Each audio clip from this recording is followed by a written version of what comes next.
AP PCC chief YS Sharmila media ముందుకు వచ్చి 2 నెలలు అవుతుంది. కాంగ్రెస్ పార్టీ నేతలు ఎవరూ ఆమెను 60 రోజులుగా చూసింది లేదు. దీంతో షర్మిల ఎక్కడా అనే ప్రశ్న ఏపీ కాంగ్రెస్ కార్యకర్తలను వేధిస్తోంది. మరోవైపు ఇటీవలే వైఎస్ వివేకానందరెడ్డి 6వ వర్ధంతి జరిగింది. ఆ సందర్భంగా కూడా షర్మిల నుండి ఎలాంటి స్పందన లేదు. దీంతో అసలు షర్మిల ఎక్కడున్నారు?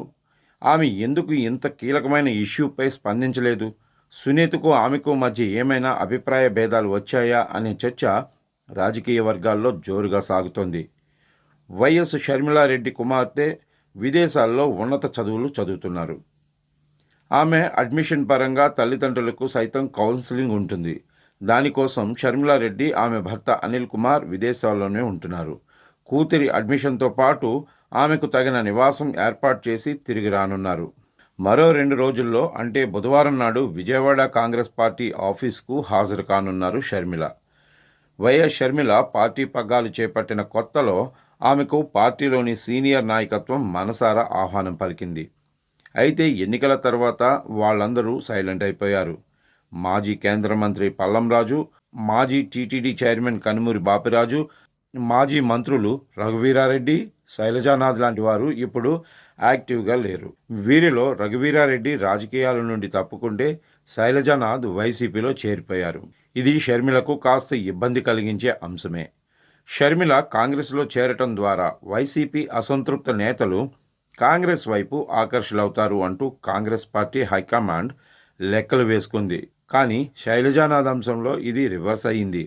దీంతో డీలా పడ్డ కాంగ్రెస్ పార్టీ క్యాడర్ను తిరిగి ఉత్తేజపరచాల్సిన బాధ్యత వైఎస్ షర్మిలపై ఉంది. ప్రస్తుతం ఆమె ఆ పనిలోనే ఉన్నారని, విజయవాడలో ఇల్లు సైతం కొన్నారని షర్మిల వర్గం చెబుతోంది.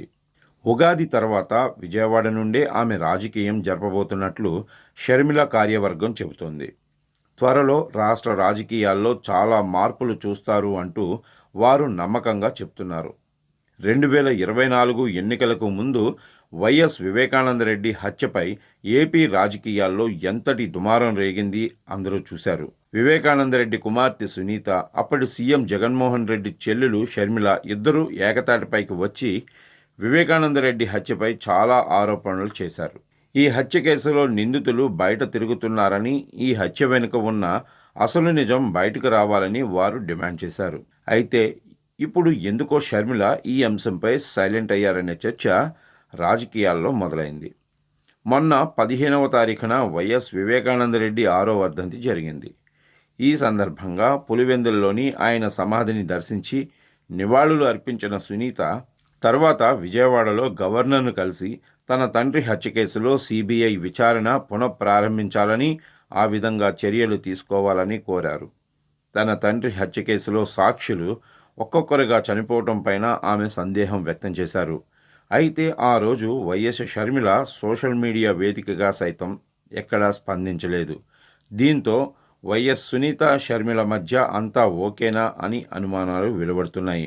ఇలాంటి అనేక అనుమానాలకు చెక్ పెట్టాల్సిన బాధ్యత షర్మిల మీద ఉంది అంటున్నారు. మరి వైఎస్ షర్మిల ఆ దిశగా ఎప్పుడు మీడియా ప్రజల ముందుకు వస్తారో చూడాలి.